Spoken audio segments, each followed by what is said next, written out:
it's Nick here with Nick's Hardrock CD album review. Now the band we're going to look at today is Warrant. This is their fourth album. It was released in March 1995 and it's called Ultraphobic. Now this was a very different album compared to previous Warrant albums. Now their first two albums, which I have here, that's their debut album and their second album, were massive success stories, these two albums. They had all the catchy songs and everything like that. Now, this album doesn't really have that.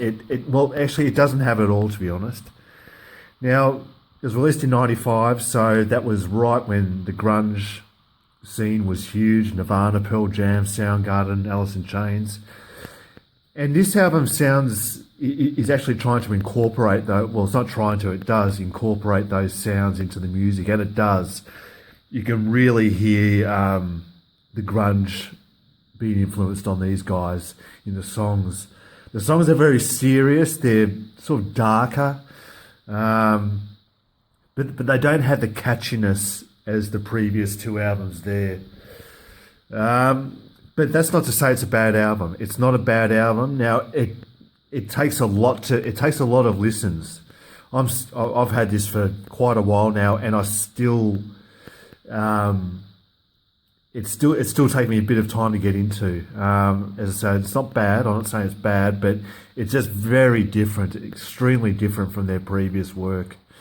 And as I said, though, it was a different, obviously a different time during the mid-90s. And there's also, there's a big picture of the band here, in here, so we'll get that out. Just bear with me. Okay, here's the band here. Now, on the far left there, we've got Janie Lane.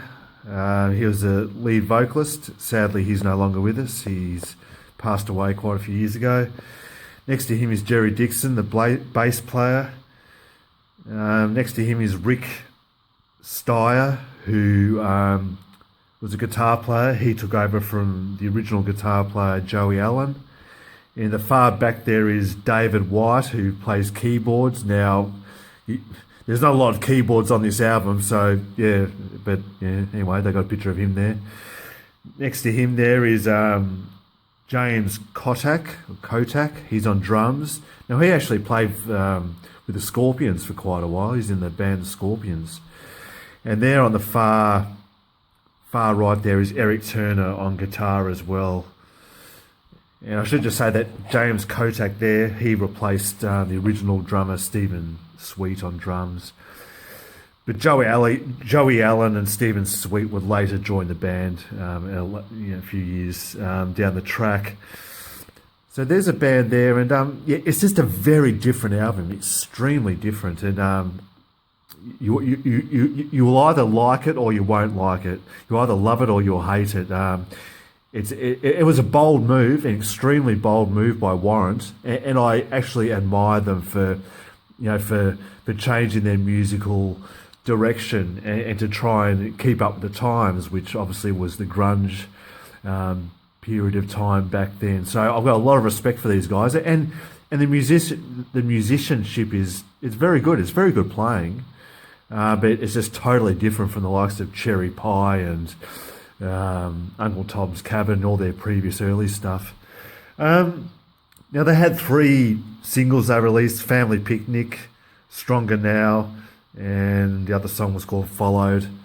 I'll actually read out the songs. We got Undertow, Followed, Family Picnic, Summer One, Chameleon, Crawl Space, Live Inside of You, High, Ride Number 2, Ultraphobic, Stronger Now. Now, as I said, that the songs, there's only about three songs that really caught my attention. Undertow, Summer One, that's a really catchy song, and Stronger Now, which is a little acoustic song. It sounds very innocent. It's one of those little acoustic ballad songs, but yeah, it's a nice sort of sweet song if you want to say that. But there's nothing else that really jumps out at you. But as I said, it's very good musician playing, and it's so diverse. Like, you just can't get over how diverse it is. Actually, speaking of diverse, they had another album before this, which is somewhere in this mess here. If I remember rightly, it was just here. It was called Dog Eat Dog. There we go.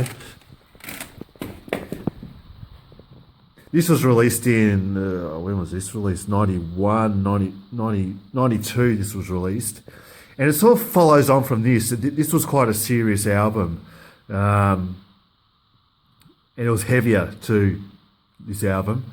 And but this one sort of follows on from that in a way. But it's far more influenced by the grunge, as I said. But I'll review this at a later stage, plus the other two warrants. But yeah, in regards to this, as I said, it takes a lot to get into.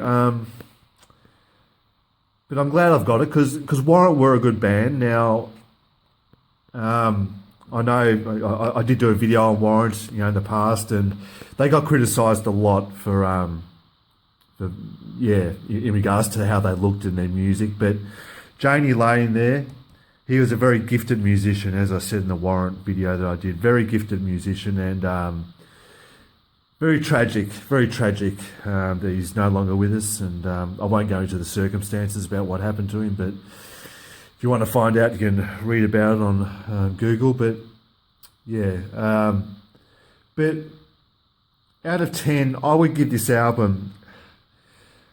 It's hard to give it a number because there's no massive catchy songs that really grab your attention, but it's very professional in its playing. So I would give this, I'll give this a 7 out of 10, I'd say. I'll give it a 7 out of 10. Now, it'll probably grow on me even more with a few more listens. So yeah, 7 out of 10 for Warrant's fourth album, Ultraphobic, and I've got 3 other Warrant albums that I'll do. So there we go. There's Warrant, and they were big. They were huge back in the late 80s. As I said, very early 90s. They were massive. These guys. But and they're still playing to this day. Actually, they are. They've got a new lead singer, obviously, and the whole original band's back together. So that's good to see that they've come back together and are still rocking out as they've done so well. So there we go, Warrant, Ultraphobic, released in 95. So until then, thank you for watching, and I hope everyone's doing well. And as Warrant have done over many years and still are, keep on rocking, everyone, and stay safe and look out for yourself and others. Thank you. Bye-bye.